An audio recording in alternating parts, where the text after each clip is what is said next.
Olá pessoal, continuando a leitura, vou continuar aqui do capítulo 8, tá? Do que é filosofia, do José Ortega y Gasset, página 181. Aula 8. O tema do nosso tempo. Uma reforma radical da filosofia. O dado radical do universo. Eu sou para o mundo e o mundo é para mim. A vida de cada um. Hoje temos uma grave tarefa pela frente, grave, sempre dentro da atmosfera jovial e esportiva, que toda filosofia deve respirar, que se quiser ser sério, filosofia e não pedantismo. Necessitamos hoje, mais do que nunca, aguçar nossos conceitos, tê-los afiados, limpos e desinfetados. Porque vão nos servir de instrumento para fazer uma operação cirúrgica. Nesses últimos dias, revivemos com toda a lealdade e com maior pureza a magnífica tese idealista inspiradora da modernidade, na qual todos, diretamente ou por oposição, fomos educados, e que ainda constitui o regime vigente na cultura humana, ao deixar em suspenso a realidade do mundo exterior e descobrir a realidade primordial da consciência, da subjetividade. O idealismo eleva a filosofia a um novo nível, do qual já não pode descer, sob pena de retroceder, no pior sentido da palavra. O realismo antigo, que parte da existência indubitável das coisas cósmicas, é ingenuidade filosófica, é a inocência paradisíaca. Toda inocência é paradisíaca. Porque inocente, o que não duvida, não malicia nem suspeita, encontra-se sempre como o homem primitivo e o homem antigo, rodeado pela natureza, por uma paisagem cósmica, por um jardim. E isso é paraíso. A dúvida expulsa o homem do paraíso, da realidade externa. E aonde vai esse Adão absoluto, que é o pensamento, quando se vê expulso do cosmos? Não tem onde se meter, tem de se agarrar-se a si mesmo, meter-se em si mesmo. Do paraíso, que é a atenção para o externo, própria da criança, passa para o ensimesmamento, para a melancolia do jovem. A idade moderna é melancolia, e toda ela mais ou menos romântica. Santo Agostinho, que foi o primeiro romântico formidável, gigantesco em tudo, é a ingenuidade filosófica. Sejam quais forem os nossos desígnios, os nossos intentos de inovação e progresso filosófico, é preciso entender que não podemos retroceder do idealismo ao realismo ingênuo dos gregos, nem dos escolásticos. Aqui vem egregiamente o lema dos soldados de Cromwell: Vestigia nullia retrossum. Não dar passos para trás, ou não retroceder. Vamos além do idealismo, portanto, deixando-o para trás como uma etapa do caminho já percorrido, como uma cidade em que já vivemos e que levamos para sempre, guardada na alma, levamos o idealismo conosco, ou seja, o conservamos. É no degrau de subida intelectual, agora ponhamos o pé em outro, que está acima do idealismo e não abaixo dele. Mas para isso precisamos submetê-lo a uma operação cirúrgica. Na tese idealista, o eu, o sujeito, traga o mundo exterior. O eu inchou ao ingurgitar o universo. O eu idealista é um tumor. Nós temos de operar uma punção desse tumor. Procuraremos entregar a mais extraordinária pulcritude e toda asepsia recomendável. Mas era necessária intervenção. O eu estava muito mal, muito enfermo, de tanto ir bem. Para o grego, o eu era um detalhe no cosmos. Por isso, Platão quase nunca usa a palavra ego. No máximo diz nuiek, nós, isto é a coletividade social, o conjunto público dos atenienses, ou então pequeno grupo de fiéis à sua academia. Para Aristóteles, o alma é como uma mão que apalpa o cosmos, que se molda a ele para se informar dele, não implorante do cego, mão implorante do cego que desliza pelas coisas. Já em Descartes, o eu ascende ao patamar de primeira verdade teorética e, ao fazer-se mônada em Leibniz, ao fechar-se em si e segregar-se do cosmos grande, faz um mundinho íntimo, um microcosmos, e passa a ser, segundo o próprio Leibniz, o petit Dieu, um microteus. E como o idealismo culmina em Fichte, nele o eu também toca o zenite do seu destino. O eu se torna pura e simplesmente universo tudo. Pura, simplesmente universo tudo. O eu teve uma carreira brilhante. Não pode se deixar, não pode ser mais. E, contudo, se queixa. E se queixa com razão, porque ao tragar o mundo, o eu moderno ficou só, constitutivamente só. Do mesmo modo, o imperador da China, por seu próprio nível supremo, está obrigado a não ter amigos, que seria ter iguais. Por isso, um de seus títulos é o de homem solitário. O eu do idealismo é o imperador da China, da Europa. O eu queria, na medida do possível, superar sua solidão, mesmo à custa de não ser ele todo. Quer dizer que, agora, o que ele quer ser um pouco menos para viver, um pouco mais. Quer coisas distintas em torno dele, outros eus diferentes com quem conversar, ou seja, tu e nele, sobretudo, aquele tu, o mais distinto de mim. O que o tu, que ela, ou para, ou eu dela, o tu, que é ele.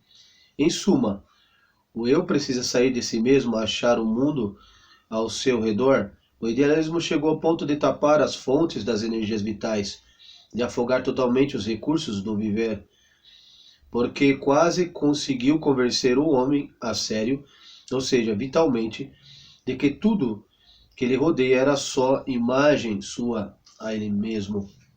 Por outro lado, a mente primária, espontânea e incorrigível continua a nos apresentar tudo isso como uma realidade efetiva distinta de nós.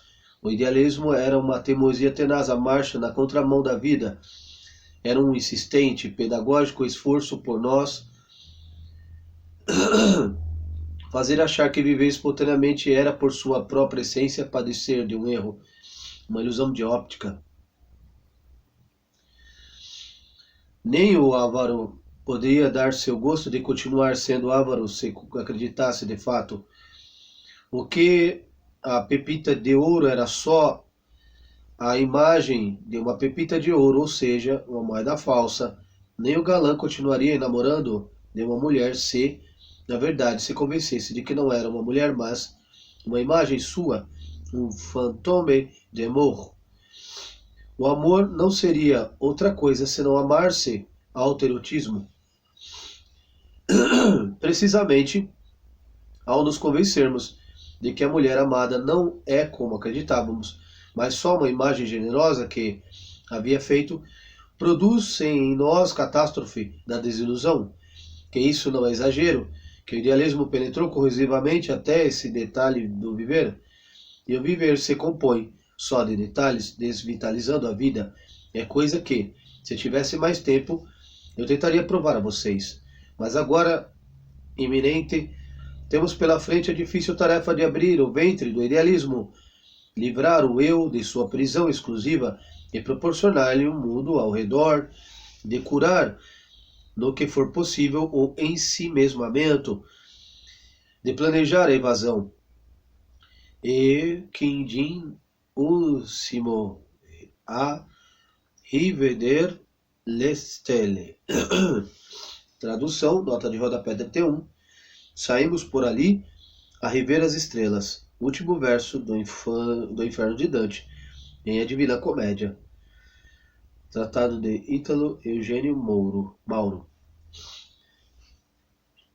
Como o eu pode voltar a sair de si mesmo? Isso não seria recair na ingenuidade antiga? A isso respondo.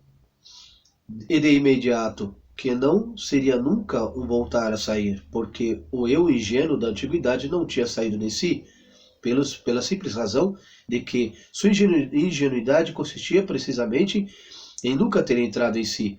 Para sair é preciso ter estado dentro. Isso não é só uma obviedade, nem só um jogo de palavras. O eu, nós vimos, é a intimidade.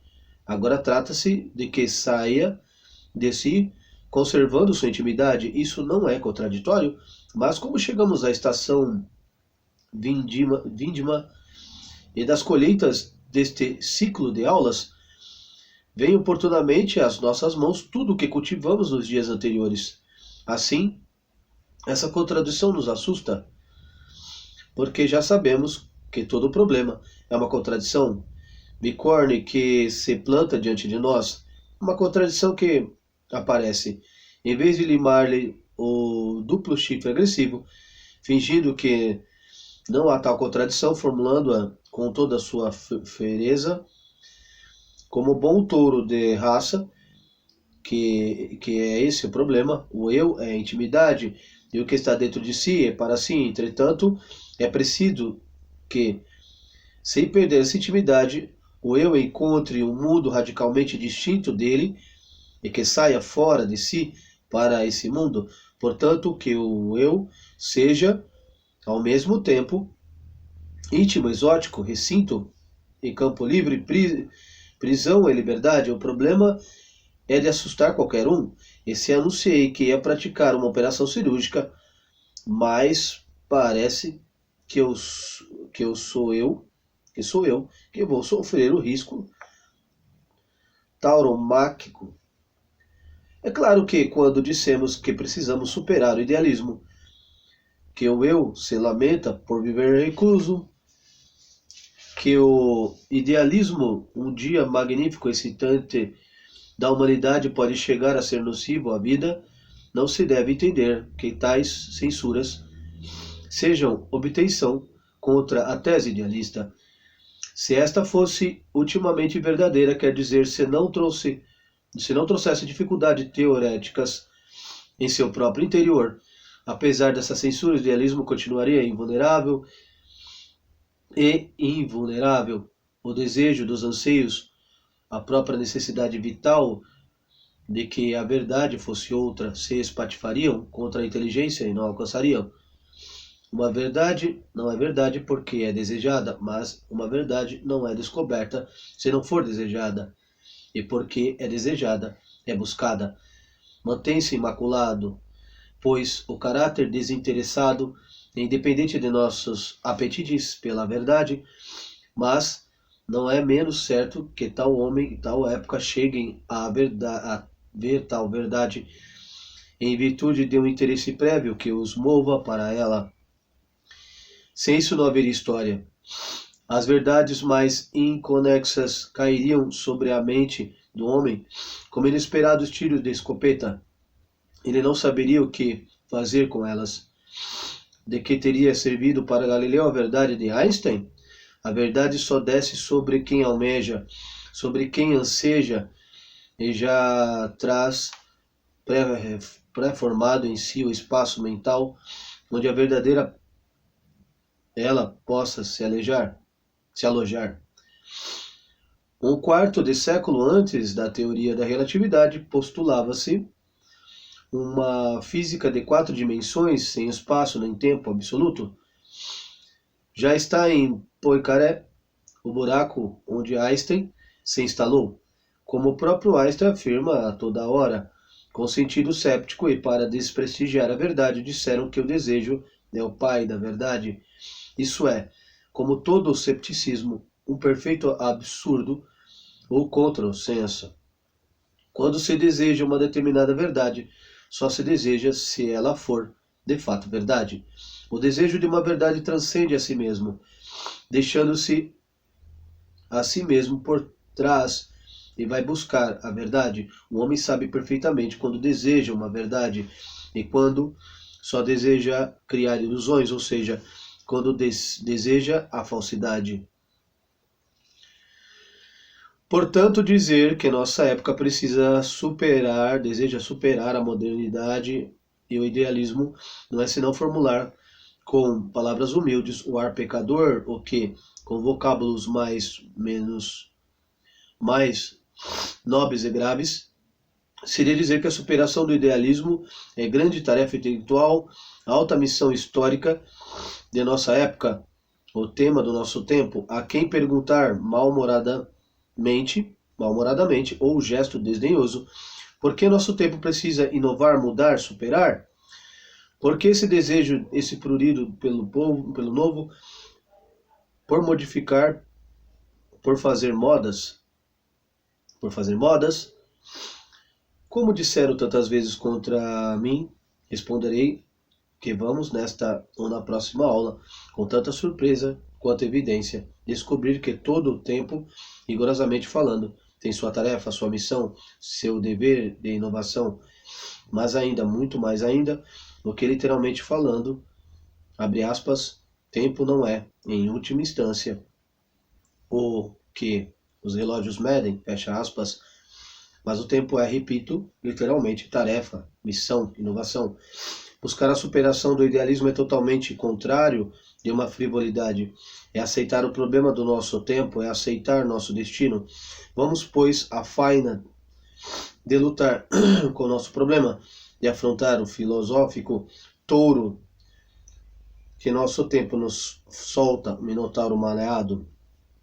Começa o último giro do nosso espiral e, como sempre, ao iniciar um novo círculo, volta a ressoar definição inicial da filosofia, que é o conhecimento do universo ou quanto há.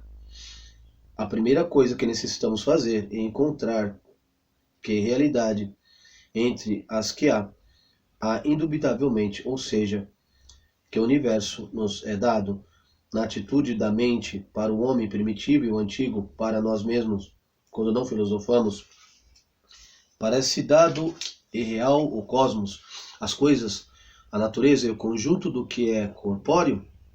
Isso é o que o primeiro se torna como real, como ser.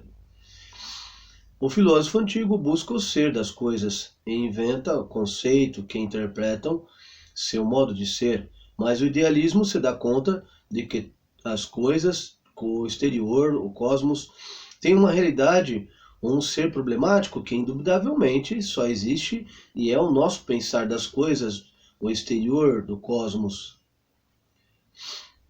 E assim descobre uma nova forma de realidade, de ser verdadeiramente primordial e seguro, o ser do pensamento, enquanto o modo de ser da coisa, de toda coisa, tem um caráter estático e consiste num ser inquieto, não estar sendo do que é nada mais, o próprio ser do movimento, como realidade cósmica, não se move, é uma coisa imutável, invariável, um movimento. Remeto o bom aficionamento para Parmênides, para o sofista de Platão e ao livro X2 da Metafísica Aristotélica.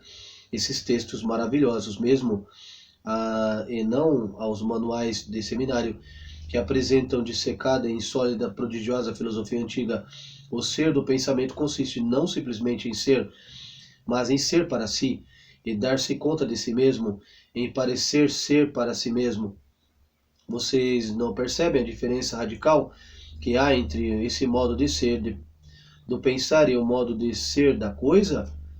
Não percebe que precisamos de conceitos radicalmente novos, ideias, categorias distintas das antigas para entender, para conhecer teoricamente cientificamente essa realidade ou esse algo que chamamos de pensamento, e do qual agora temos só a intuição, quer dizer, o que estamos vendo, no que tem de genuíno, e não encontramos boas palavras para descrevê-lo e expressá-lo, palavras que se ajustem estritamente como a luva à mão ao que esse ser tem de peculiar. Mas não só carecemos de conceitos adequados, como o idioma foi formado pela mente natural para o ser cósmico, e a filosofia antiga não fez mais que polir esses conceitos natos da linguagem. Fomos formados nessa tradição de pensamento e as velhas ideias e vocábulos acordem pelo hábito para se oferecer a nós como intérprete desse novo algo e modo de ser que o moderno descobriu. Trata-se, pois, nada menos de invalidar o senso tradicional do conceito de ser, entre aspas, e como este é a raiz mesma da filosofia, uma reforma da ideia do ser significa uma reforma radical da filosofia. Nessa faina estamos metidos desde há muito tempo, alguns homens na Europa. O fruto desse trabalho em plena maturação é o que eu queria oferecer neste curso. Creio não ser fraca a inovação oferecida aos ouvintes do Salão Rex e do Teatro Infanta Beatriz. Convido vocês, pois, a perderem respeito pelo conceito mais venerável, persistente e aferrado que há na tradição da nossa mente, o conceito de ser. Anuncio checkmate ao ser de Platão, de Aristóteles, de Leibniz, de Kant e, é claro, também ao de Descartes. Portanto, não entenderá o que vou dizer quem continuar teimosa e cegamente apegada ao sentido da palavra ser, entre aspas, que é justamente o que se tenta reformar. O pensamento existe é na medida e segundo e para si conscientizar-se de si mesmo, e parecer-se a si mesmo, refletir-se a si mesmo. Não é, pois, ser quieto nas reflexões, mas dir-se-á, como você dizia que o movimento tem um ser quieto, porque é, por fim, e somente isto, movimento de uma vez para sempre, sem mudança. Também o pensamento se consiste em reflexão, e esta reflexão tem uma consciência fixa, invariável, quieta. De modo algum, a reflexão, por sua vez, não é senão um pensamento meu, sem mais ser ou realidade além do ser pensada, além do parecer-me ser reflexão, entre aspas, e assim sucessivamente, por todos os lados, encontramos somente um ser que consiste na pura referência a si mesmo, em fazer-se a si mesmo, em mover-se a si mesmo. Encontramos só inquietude. Não entendemos essa expressão metaforicamente, mas com toda a formalidade, o ser do pensamento é inquietude, não é estático ser, mas ativo, parecer-se, dar-se a ser a si mesmo. Para que um pensamento exista e seja, basta que eu pense. Pensá-lo, fazê-lo, dar-lhe ser, a não é senão. Enquanto ao passo de que eu penso, o executo, o ajo, enquanto o pensamento tivesse um ser quieto, deixaria de ser, porque eu deixaria de agir pensando. Não se assustem se agora lhe escapa um pouco por entre os dedos mentais a compreensão desse estranho modo de ser. Ninguém pode, num instante, superar hábitos milenares de intelecção. Certamente, ao me ouvir, vocês tiveram instantes em que acreditavam vê-lo claro, instantes fugazes, mas agora, com a ingênua intuição lhe escapou, vocês voltaram a cair na existência mental de um ser quietude. Em vez de ser essencialmente quietude, não se importam, porque muito em breve isso vai parecer para nós uma forma mais acessível de plástica. Voltemos por ora ao que espero não nos oferece dificuldade e nos é evidente. O pensamento ao constituir exclusivamente em dar-se conta de si mesmo, não pode duvidar de sua existência. Se penso A, é evidente que existe o pensar A. Por isso, a primeira verdade sobre o que há é esta: o pensamento existe, cogitatio est. Assim concluímos nosso círculo anterior. Todas as outras realidades poderão ser ilusórias, mas esta é a própria ilusão. E eu parece-me a mim isto ou aquilo, ou pensar, existe sem dúvida possível. Assim começa Descartes, mas Descartes não disse como nós, o pensamento existe, cogitatio est, mas disse, quem sabe, quem não sabe, penso, logo sou, existo. Cogitatio ergo sum. Em que se diferencia essa proposição da nossa? A fórmula cartesiana tem dois membros. Um disse penso e o outro logo sou. Dizer penso e dizer cogitatio est, o pensamento existe. São um e o mesmo. A diferença, pois, entre a frase de Descartes e a nossa reside no fato de que não se contenta com o que nos parecia suficiente, substituindo o que numa equação matemática o igual pelo igual, poremos o lugar de penso, o pensamento existe, e então teremos mais claro o sentido do lema cartesiano.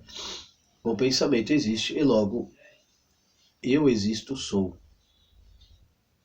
Estamos em plena operação cirúrgica, já está fincado o bisturi no cogito, nas vísceras mesma do idealismo. Vamos com cuidado.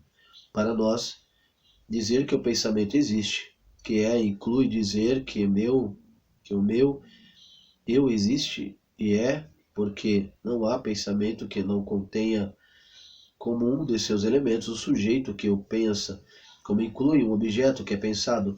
Se existe, pois, o pensamento, é no mesmo sentido que ele existe, terá que existir seu sujeito, o eu, e seu objeto, esse sentido de existir, o que é genuíno e novo no pensamento, e parece existir, é ser para mim. Meu pensamento é o que é para meu pensamento. Eu sou e existo enquanto eu passo, ao passo que só porque penso que sou, tal como penso que sou. Essa é a inovação do que o idealismo quis trazer ao mundo, e esse é o verdadeiro espiritualismo. O resto não passa de magia. Mas Descartes, que descobriu o fato e teve um intuito suficiente de algo, pensamento, não se desfez das categorias cósmicas e perde a serenidade diante do que está vendo, a saber, um ser que consiste em mero parecer, em pura virtualidade, em dinamismo de reflexão, como o escolástico tomista, precisa se agarrar a algo mais sólido, ao ser cósmico, e busca por trás desse ser do pensamento que consiste em mero parecer-se a si. Dar-se conta de si, um ser coisa, um ser entidade estática.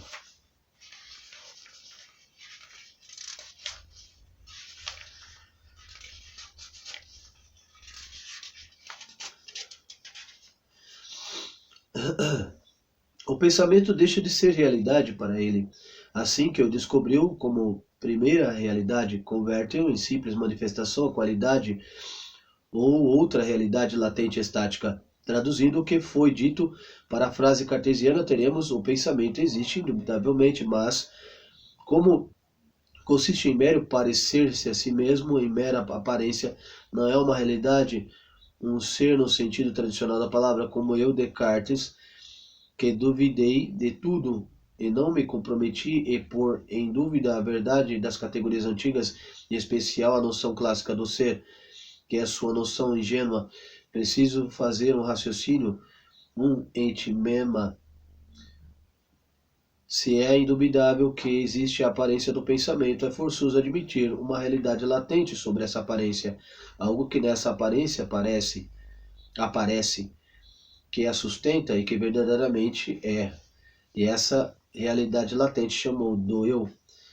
Não vejo esse meu eu real, não me é evidente, por isso preciso chegar a ele por uma conclusão, ainda que de tipo imediato. Por isso, para afirmar a existência do eu, tenho que passar pela ponte de um logo penso, logo existo. Je pense, donc je suis. Mas quem é esse o que eu conheci o que existe? Je ne suis de une chose que pense. Ah, uma coisa. O eu não é pensamento, mas uma coisa de que o pensamento é atributo, manifestação, fenômeno. Caímos de novo no ser inerte da ontologia grega, da mesma frase, no mesmo gesto com o qual Descartes nos descobre um novo mundo, retira-se de nós e o anula, tem a intuição, a visão do ser para si, mas o concebe como um ser substancial, a grega. Essa dualidade, essa contradição interior e dolorida incongruência consigo foi o idealismo e a modernidade, foi a Europa. A Europa viveu até agora enfeitiçada, encantada pela Grécia, que é na verdade encantadora, mas nós agora imitemos da Grécia só Ulisses e de Ulisses só a graça com quem sabia escapar dos encantos de Circe e de Calipso, as encantadoras do Mediterrâneo, deitadas em suas ilhas espumantes, com muitas sereias e algo de Madame Recamier esticada em seu sofá, e a graça de Ulisses, que Homero não nos revela, mas que os velhos marinheiros mediterrâneos conheciam, era que o único meio para se livrar do canto fatal das sereias é cantá-la ao contrário. Entre parênteses, Ulisses é o primeiro Dom Juan, fugindo de sua Penélope cotidiana, encontra todas as criaturas encantadoras do nosso mar, encontra-as, enamora-as e foge. O magistério da Grécia terminou. Os gregos não são clássicos, são simplesmente arcaicos, arcaicos e isso sim, sempre maravilhosos. Por isso nos interessam muito mais. Vão deixar de ser nossos pedagogos? Vão começar a ser nossos amigos? Vamos conversar com eles? Vamos contradizê-los no mais essencial? A questão é que, sem dúvida, a mais alta e mais difícil que contém a filosofia e que, ademais, é absolutamente nova. Este primeiro curso público dirigido a madrilenses em geral se ocupa só dos problemas mais difíceis e abstrusos que há na filosofia e prometo outros cursos sobre temas mais acessíveis. A questão, digo, está no seguinte: imaginamos pensando antes de descobrir nossa subjetividade e, consequentemente, que para nós não há mais realidade que as coisas em torno. Vejamos que a ideia teríamos do ser dessas coisas. Por exemplo, do cavalo que vemos no hipódromo. O que é o ser, a coisa, cavalo? Presente temos sua forma, sua cor, a resistência do seu corpo, o ser do cavalo, sua realidade. É isso? Sim e não.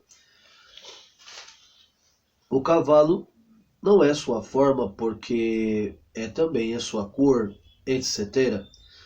A cor e a forma, a resistência e o tato são coisas diferentes entre si. O cavalo é a unidade delas, ou melhor, uma coisa unitária, em que essas outras coisas perceptíveis se reúnem, mas esta coisa que se unem, a cor e a forma, etc., já não é visível. Eu a suponho, invento-a, é uma interpretação minha do fato observável que consiste na constância com qual que tal cor e tal forma parecem juntas. O verdadeiro ser do cavalo está debaixo de seus elementos aparentes, visíveis e tangíveis, e a coisa latente sobre essas coisas presentes, cor, forma, etc., Uma coisa, portanto, que é pensada como suporte unitário para essas outras coisas, as quais eu chamo de qualidade do cavalo, entre aspas, não propriamente cavalo, entre aspas. Portanto, o ser desse animal não é o seu ser visível aparente, mas, ao contrário, algo nele que é suporte das aparências, seu ser substrato de qualidades, o ser que o ser que subestá por trás dela, seu ser substante ou substância. A substância é, pois, uma coisa que suponho estar atrás do que eu vejo das coisas de sua aparência, mas, além disso, o cavalo se move, muda de pelo com os anos e ainda deforma com os trabalhos. Portanto, as aparências deles são ínfimas. Se o cavalo consistisse em suas aparências, haveria não um cavalo, mas infinitos, todos distintos. Isso quer dizer que o cavalo seria isso, aquilo outro, portanto, nem isso, nem aquilo, nem nada determinado. Mas suponhamos que sobre essas aparências algo invisível, permanente, que produz essas aparências, uma depois das outras, então diremos que são mudanças de um só, único e invariável ser, a substância cavalo, entre aspas, enquanto o cavalo varia, se move na aparência, tem, em realidade, um ser quieto e imutável. A substância, além de ser suporte das qualidades, é sujeito permanente de suas variações e acidentes. A expressão para a característica do conceito de ser helênico é o ser substante ou substancial, ser imóvel e invariável, incluso na substância última. Princípio de toda mudança e movimento no Deus aristotélico, encontramos um ser que se move, mas não se move, um motor imóvel. Essa ideia do ser substante e estático é justíssima, indestrutível, senão no mundo mais realidade além das que nos chegam de fora, além das que percebemos, porque de fato dessas coisas externas temos só suas aparências para nós, mas o cavalo só não existe, nem é, porque apareça ou em sua aparência. Precisamente desta dizemos que é só aparência, não realidade. Tente considerar como realidade, como algo que se basta e se sustenta a si no ser, como a corpura. Logo notarão que é tão impossível quanto existir um verso sem reverso, um acima sem abaixo. A cor se revela como fragmento de uma realidade que é completa, de uma matéria que se veste com ela e a carrega. Clama pela realidade que lhe permite existir e, enquanto não a encontramos, ou supomos, não nos parece ter chegado ao verdadeiro definitivo.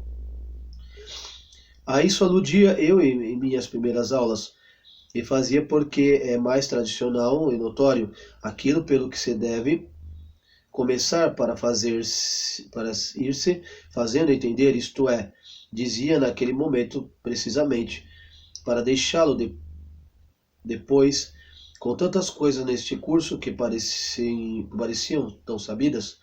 Eis porque Descartes, quando vê que o pensamento consiste em parecer-se a si mesmo, não crê que se basta a si mesmo, e cegamente, mecanicamente, aplica a ele a velha categoria da substância e busca uma coisa substante, e ao pensamento que o imita, emane e nele se manifesta. Assim, parece-lhe ter encontrado o ser do pensamento. Não o próprio pensamento, mas uma coisa que pensa res cogitans. Para ele é a substância quo nibi aluide indigeat ad existendum. Tradução 32. Aquilo que nenhuma outra coisa precisa para vir a existir. De modo que, por um lado, o pensamento é o único e indubitavelmente existe, que indubitavelmente existe, porque basta ser aparência para existir e, por outro lado, necessita para existir de um suporte latente e inaparente, uma coisa que pense.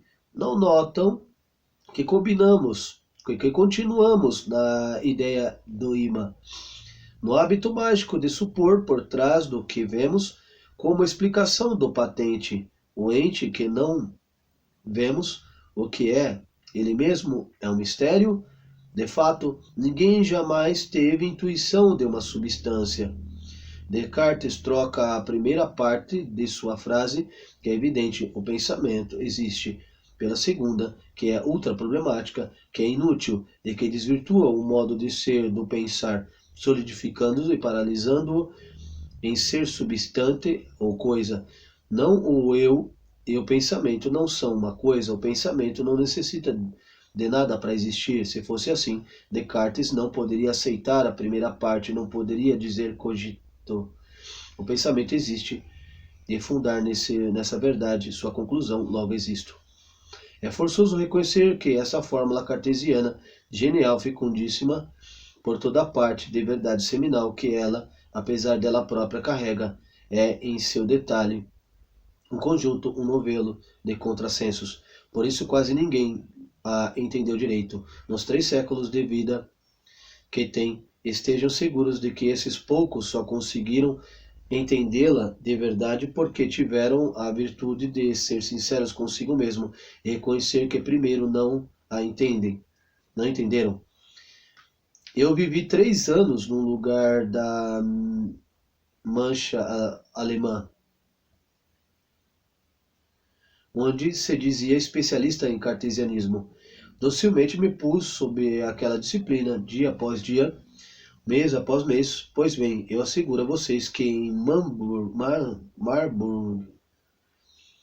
nunca se entendeu a fórmula de Descartes, base do idealismo, a filosofia que Marburg pretendia cultivar.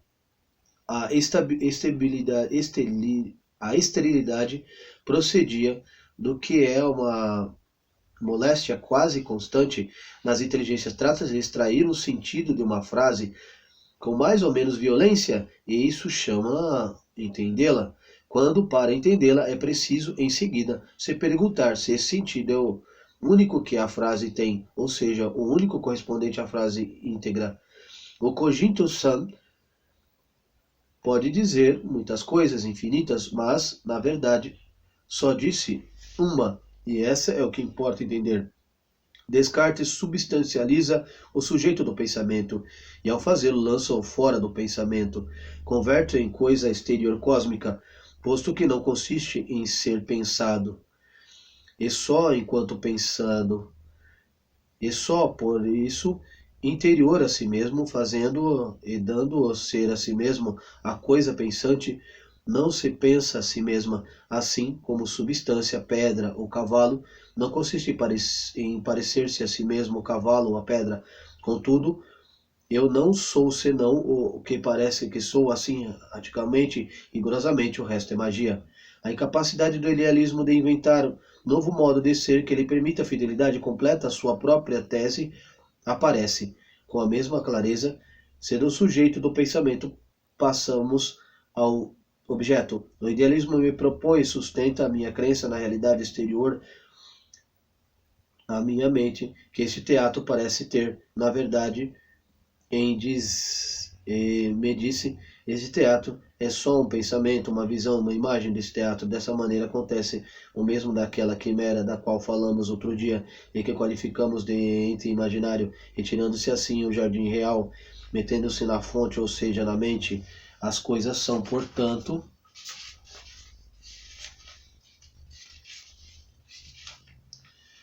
não mais que conteúdos de consciência, e esse termo no século X1X mais usou em filosofia, que não está em Descartes, ainda que pudesse e devesse estar, mas que já pulula nos livros de Kant. Graças a ele tomemos a realidade exterior e a colocamos dentro da mente. Mas vamos com calma, vejamos o que é firme e o que é inaceitável. Nessa tese fundamental do idealismo, é firme que suposta realidade externa do mundo seja só suposta, ou seja, que uma realidade em si, independente de mim, é outra problemática, portanto a filosofia não pode aceitá-la. Que isso significa simplesmente que o mundo exterior, na verdade, não está a parte de eu me dar conta que o mundo exterior não existe no mundo exterior, a não ser do meu dar-me conta, onde poremos então, dentro do meu dar-me conta, minha mente, meus pensamentos de mim, do meu pensamento de mim. O idealismo que vê a questão como um dilema. Ou este teatro tem a realidade absoluta fora de mim, ou tem em mim para ser, tem de estar em algum lugar. Não há dúvida de que seja algo. Não posso assegurar que esteja fora, porque eu não posso sair de mim para ir fora de mim. Essa pretensa realidade absoluta. Logo, só resta reconhecer sua existência em mim como conteúdo mental. Mas o idealismo deveria ir com mais cautela antes de decidir que não há mais que essas duas possibilidades, ou fora de mim ou dentro de mim. Devia tranquilamente meditar o seguinte: tem sentido ininteligível a expressão, abre aspas, conteúdo da consciência ou mental, fecha aspas, quando se diz deste teatro, ou é, na verdade, um rigoroso contrassenso, ou seja, uma combinação de palavras que entre si se repugnam quando, abre aspas, quadrado, redondo, fecha aspas. Vejamos, com que significado uso a palavra este teatro? Por este teatro entendo uma habitação de 20 metros de altura, ou quando forem, portanto, de largura, com cortinas azuis, bambolinas, etc. Se eu digo que isso é conteúdo de minha consciência de mim, digo que faz parte efetiva de mim, algo extenso, com um tamanho de 20 metros, de cor azul, etc. Mas se faz parte de mim, eu poderei dizer que, pelo menos em parte, meu pensamento, nem tantos metros de altura, por tantos de largura, subconsequentemente, que sou, que me que meu pensamento ocupa espaço e que tem um pedaço azul, logo se percebe o absurdo disso. E o idealista defende dizendo: retiro a expressão teatro e conteúdo da consciência. E em vez dela, digo o que é conteúdo do meu pensamento ou consciência, é claro, só meu pensar o teatro, a imagem ou imaginar este teatro.